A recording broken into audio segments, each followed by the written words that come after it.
challenging yourself is going to make you grow, and why wouldn't you want yourself to grow? This is my last recap of The Artist Way. So, for this final week, or week 12, it is talking about recovering a sense of faith and how we can trust ourselves creatively.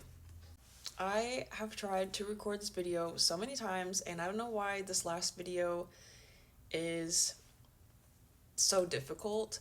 I feel like a lot, or almost every video I've made, I'm saying the same thing over and over, or just kind of very similar things. For this week, it really is just talking about trusting yourself. You already know the answers that you need and that you want, but you need to connect with yourself and listen. Listening is probably going to be the biggest thing and probably the most challenging thing, because sometimes when those answers pop up, we are not always going to like what we hear or what we know and try to hide it and ignore it. But if that is the answer, then we have to listen. We got to listen to ourselves.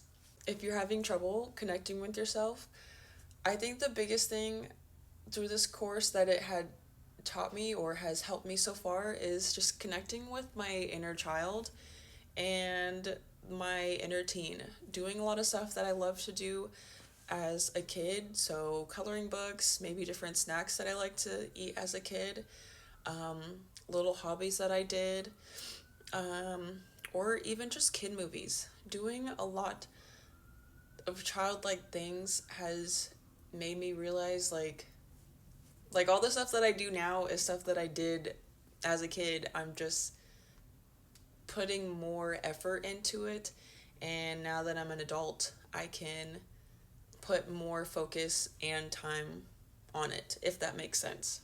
But with like looking inward to like your child self, use that in your creativity and in your work. Be childlike and just play. Be very imaginative, be weird, be crazy, be silly, whatever. Be like curious when you're creating. To hold yourself back and not want to explore different things is not challenging yourself. And I think that challenging yourself is going to make you grow, and why wouldn't you want yourself to grow? With growth and healing, it's not ever linear. We just have to, like I say every freaking week, trust the process and trust that things are being worked out, but you have to be putting in the equal work. If you're not putting in the equal work, you are just going to be a sitting duck. That is the recap for this week, just very short and sweet. But yeah, I really have enjoyed this whole book.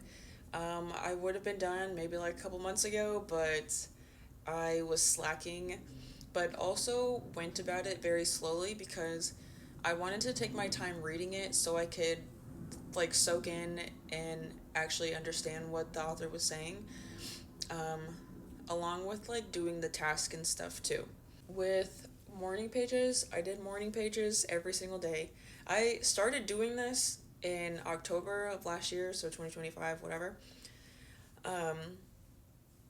And did morning pages every single day. But now that I'm done, I think I'm gonna put them on pause for now, just because it takes up such a huge chunk of my morning, and I'm just very limited on time. But anyways, so I'm definitely gonna keep doing morning pages, but I'm going to maybe do them like every few days or make it a once a week thing. Just because I feel like I have written so much, but now I'm at the point where I'm like, okay, what the hell do I write now?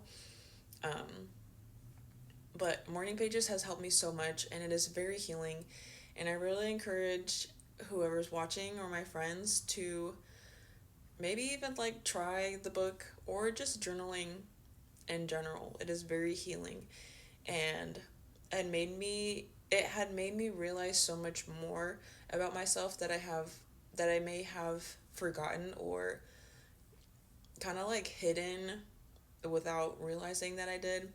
But it's very healing. This book was very healing, and I am very proud that I had went through the whole 12 weeks, but for me it took me a couple months, but or a good handful of months. And but anyways, yeah, I'm very proud that I went through it and I have finished, and very proud of the growth that I have made and the healing that I am continuing to do. So that is my last little recap, and thanks for watching all these videos. So bye.